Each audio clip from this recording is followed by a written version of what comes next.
Doutora Ana Maria, bom dia, seja bem-vinda. Bom dia, Valdes, e também bom dia para todos os seus ouvintes.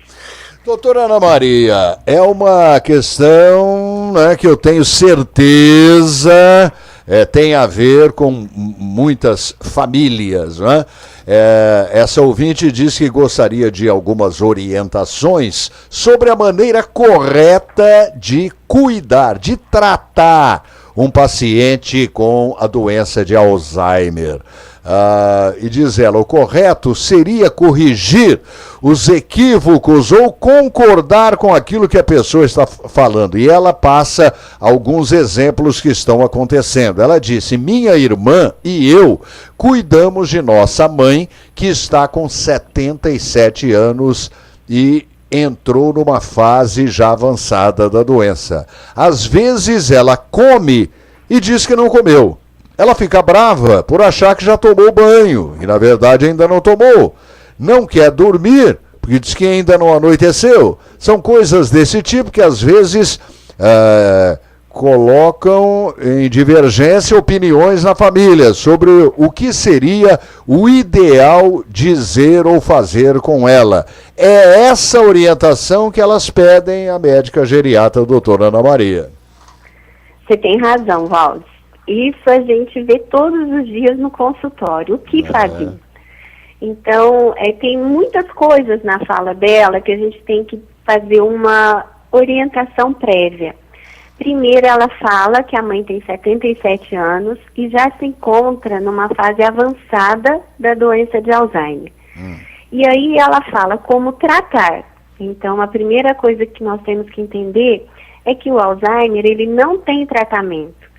E depois ela fala, eu e minha irmã cuidamos, então eu tenho que cuidar da melhor forma possível. Existe uma receita de bolo prévia? Não existe, porque os sintomas da doença de Alzheimer, eles vão ser muito variáveis.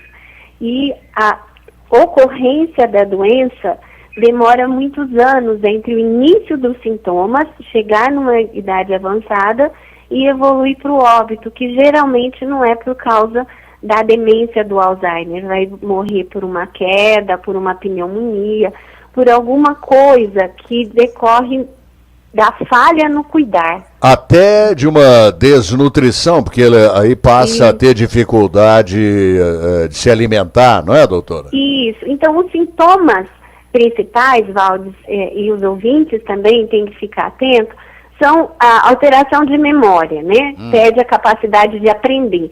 Então, se ela quiser todos os dias corrigir os equívocos, ela vai ter que se lembrar que ela vai ter que fazer isso todos os dias.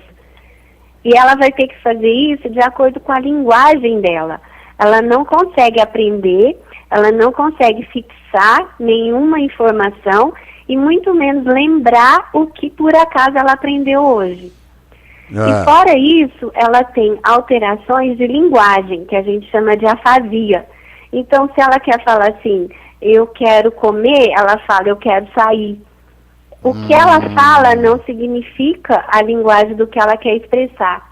E ela tem que entender esse novo funcionamento dela, apesar da afasia, apesar do comprometimento da memória, apesar da apraxia. O que é apraxia? Ela não vai conseguir fazer, Valdes, as atividades motoras que ela fazia. Então, ela não vai conseguir pegar a bucha e tomar banho.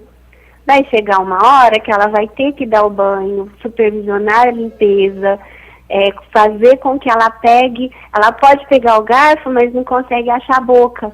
Né? Olha, então, ela pega o garfo e fica brincando com o garfo no prato. Que isso, hein? Então, às vezes ela chegou na casa dela, ela não sabe que é a casa dela, então ela quer ir para a casa dela, ela quer ir o tempo todo para o portão. O que a gente orienta? Vá até o portão, dá uma volta, deixa ela acalmar, entender o território, a fazer o entendimento da leitura dela, volta novamente na casa e entra. Então, se ela quiser, por exemplo, lavar a louça da casa, pega utensílios plásticos e deixa lavar a louça. Ah, não tomou banho, e é uma coisa muito comum, não quer tomar banho. A hora do banho é uma briga familiar.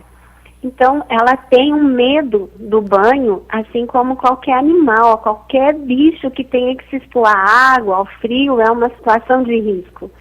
Então, tente levá-la até o banheiro, coloca primeiro uma bacia, vamos só lavar o pé, que ela não tem receio disso.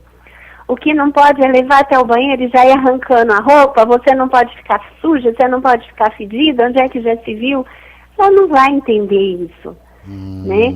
E depois ela vai começar a ter, assim, também, essa alteração de funcionamento executivo. Então ela não consegue planejar, ela não consegue se organizar, ela não consegue ter sequenciamento de nada. E se ela fala assim, ninguém veio me ver, e uma abstração, o que passa no mundo dela não é a realidade.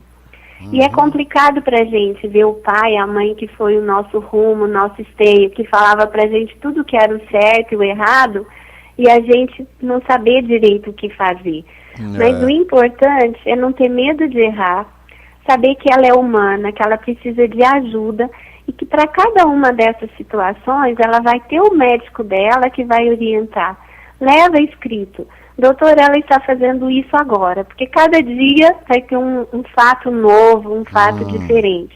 Como eu devo proceder? Então, por exemplo, corrigir equívocos. Depende. Se ela tem ainda alguma capacidade de entendimento, tem que ser corrigido levemente, de uma forma que possa ser acessível à capacidade dela, mas não com repreensão, com maus tratos, com fala alta, com agressividade. Recentemente eu tive uma paciente diferenciada que o cuidador à noite amarrava e passava medo. Então chegava à noite, ela tremia, né? E tinha medo da noite, quando dormia com os filhos tinha que ficar com a luz acesa. Os filhos desconfiaram, colocaram uma filmadora e viram que a cuidadora estava realmente judiando. E o que a gente vê, pela falta de conhecimento e pela falta de não saber, de ter esse suporte familiar, cada dia um cuida de um jeito ou cuida do jeito que pode. Cuida, às vezes, não da forma adequada para esse funcionamento cerebral agora. E podem ir perdendo a paciência também em muitos casos, não é, doutora? E é o mais frequente. Mas, por outro lado, Valdes, hoje, toda família que tem uma pessoa com Alzheimer, a própria família tem que ter um suporte familiar. A gente brinca aqui no consultório que uma mãe pode cuidar de 10 filhos, mas os 10 filhos não vão saber cuidar de uma mãe, porque 10 fazendo alguma coisa, cada um vai divergir, cada um vai procurar uma informação e cada um traz uma bagagem própria da vida. Uns são mais agressivos, outros mais mansos, uns mais omissos, alguns não têm capacidade de cuidar, não se cuidam, não cuidam da própria saúde, estão doentes. E a gente vê muito hoje, Valdes, o idoso ficando com Alzheimer e tendo para cuidar, sendo a pessoa responsável, outro idoso. Dá desespero na gente, porque a gente vê que eles estão em estado de abandono, que o cuidador não dá conta de cuidar de si, muito menos do outro, da outra pessoa. E a pessoa com a doença de Alzheimer, ela percebe, por exemplo, o carinho e tal, ou ela já fica assim, sem noção? Depende das fases. É isso que eu tento falar. É uma doença crônica que não tem tratamento e progressiva. Só que o tempo de evolução são até 20 anos, porque tem uma demência de Alzheimer. Quando já hoje nós temos a doença de Alzheimer, numa fase inicial que não é só déficit cognitivo, são algumas falhas, se perde na rua, alguma coisa bem leve. Nessa fase eles conseguem ainda entender tudo. E tem a demência na doença de Alzheimer. Uma coisa é um déficit cognitivo, que é a fase inicial, que são lapsos de memória, pequenos esquecimentos, né? E a outra coisa, Valdes, é quando a gente tem a demência na doença de Alzheimer, que é um diagnóstico mais avançado. E daí depende do que ela tem. Se ela tem afasia, se ela tem apraxia, se ela tem agnosia, se ela tem alteração de funcionamento executivo. Então, tudo isso a gente tenta perceber para orientar a família em qual estágio a paciente está.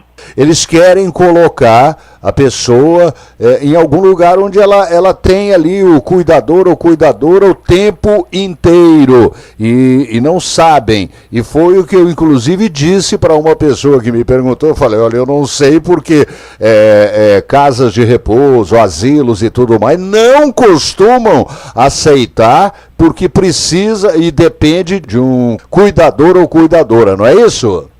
Exatamente. Hoje em dia, nós temos legislações para as casas de repouso, pela vigilância sanitária. Então, o idoso, quando ele entra no lar, ele é classificado pelo grau de dependência ou independência dele. Independência funcional, se ele é totalmente dependente para comer, para beber, para tomar banho. E para cada uma dessas classificações, ele precisa de um determinado número de cuidadores, que hoje é exigência. Então, se um lar está apto para pegar 40 cuidadores e ele já tem 3 com alta dependência, às vezes não tem vaga para outras pessoas nesse nível de cuidado. E realmente é uma dúvida para a família. O que fazer? Porque você sabe que ter um paciente com Alzheimer em casa precisa de alguém 24 horas. E alguém precisa sair no banco e esse alguém sozinho não dá conta. Então, muitas vezes precisa-se de uma equipe em volta desse idoso o tempo todo. E é um custo muito alto, porque hoje todo mundo trabalha, todo mundo tem que ir no shopping, todo mundo tem que ser feliz e todo mundo quer pegar o doente e colocar em algum lugar para ficar livre. É essa a sensação que a gente tem. Porque a gente não pode perder os nossos dias. A gente não pode cuidar do pai, não pode cuidar do filho, né? Então, assim, tem uma hora que pela própria estrutura familiar que chega-se num consenso entre todos que temos que institucionalizar. Nesse momento, a família tem que conhecer esse lar e saber se lá vai ter a estrutura mínima necessária para o grau de dependência do qual seu pai precisa.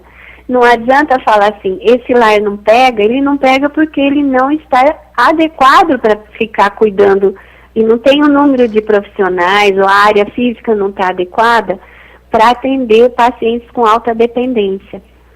Então, o paciente psiquiátrico, o idoso, ele precisa estar num local adaptado a isso. E nós não temos vários, mas nós temos alguns em Franca. Sim. A família tem que ir conhecer e ver o que essa clínica disponibiliza. Geralmente, para paciente com um grau de comprometimento maior, o custo é muito caro. Então, é um fator limitante.